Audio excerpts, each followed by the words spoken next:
Alright, so in this video, I'm going to solve the equation x to the power of 12 minus 1 is equal to 0. So to solve this, I'm going to first rewrite this as x to the power of 6 to the power of 2 minus 1 squared is equal to 0. And the reason I'm doing this is so I can use the property a squared minus b squared is equal to a plus b times a minus b. So this turns into x to the power of 6 plus 1 times x to the power of 6 minus 1 is equal to 0. So this gives me two equations. I get x to the power of 6 plus 1 equals 0, and x to the power of 6 minus 1 equals 0. Now I'm going to do the same thing again. I'm going to rewrite x to the power of 6 minus 1 equals 0 as x to the power of 3 to the power of 2 minus 1 squared is equal to 0. So I can use this property again and get x to the power of 3 plus 1 times x to the power of 3 minus 1 is equal to 0. Now, for x to the power of 3 minus 1 equals 0, I'm going to rewrite this as x to the power of 3 minus 1 to the power of 3 equals 0, so I can use the property a to the power of 3 minus b to the power of 3 is equal to a minus b times a squared plus ab plus b squared. So this turns into a minus b times a squared plus a plus 1 is equal to 0. Sorry, this turns into x minus 1 times x squared plus x plus 1 is equal to 0, which gives me yet another two equations. So now I have x minus 1 equals 0 and x squared plus x plus 1 equals 0. So for x minus 1 equals 0, all I have to do is add 1 on both sides, and I get x is equal to 1. And for x squared plus x plus 1 equals 0, I can use the quadratic formula.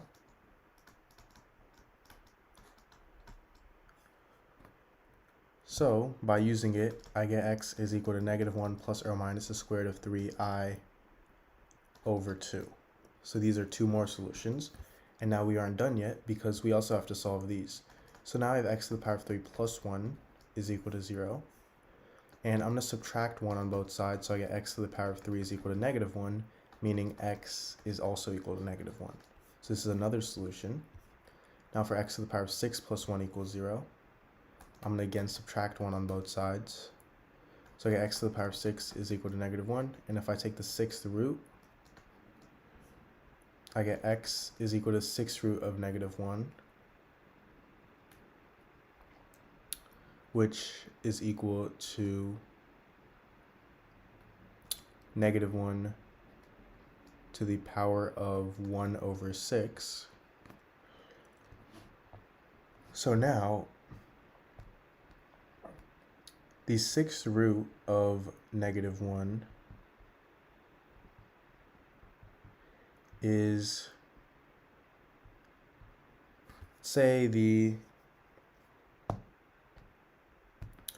we know that I is equal to the square root of negative 1, which is equal to negative 1 to the power of 1/2. So negative 1 to the power of 1 over 6 is the same thing as negative 1 to the power of 1/2 minus something. So now 1 over 6, or I should say 1/2 minus 1 over 6 is equal to 1 over 3.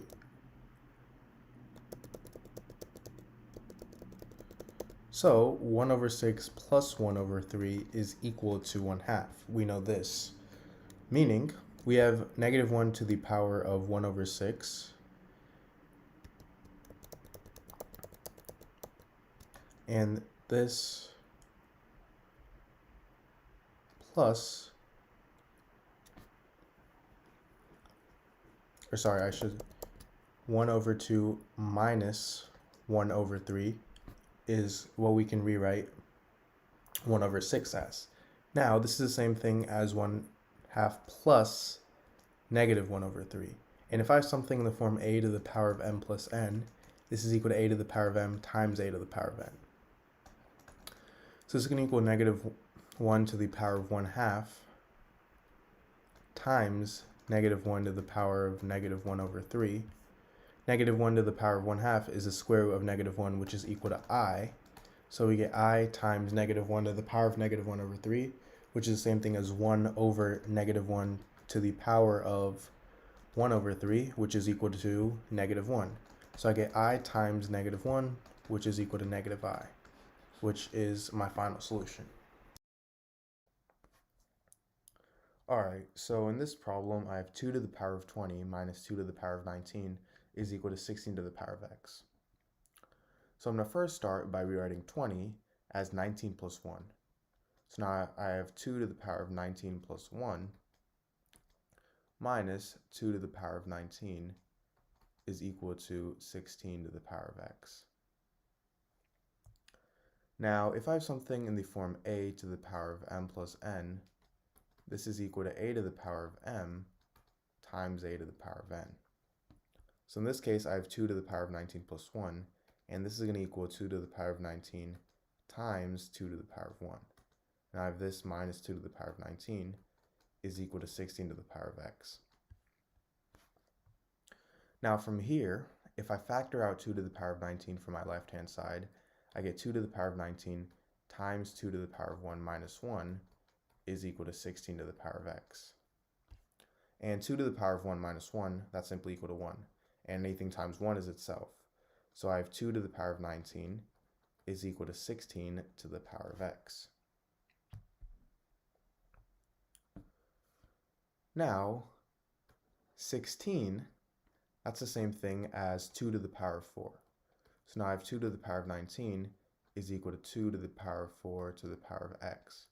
And if I have something in the form a to the power of m to the power of n, this is equal to a to the power of m times n. So 2 to the power of 4 to the power of x, that's going to equal 2 to the power of 4 times x, which is also 2 to the power of 4x. Now, if I have something in the form a to the power of m is equal to a to the power of n, this means that m is equal to n. So in this case, 19 is equal to 4x. Now we have a simple equation here. All I have to do is divide both sides by 4, and I get x is equal to 19 over 4. Now, to check, my original equation was 2 to the power of 20 minus 2 to the power of 19 is equal to 16 to the power of x. Now, 2 to the power of 20 minus 2 to the power of 19, we already know that's 2 to the power of 19. So we get 2 to the power of 19 is equal to 16 to the power of 19 over 4. Now 16, that's the same thing as 2 to the power of 4, so now I have 2 to the power of 4 to the power of 19 over 4, and these two 4's cancel out, so I get 2 to the power of 19 is equal to 2 to the power of 19.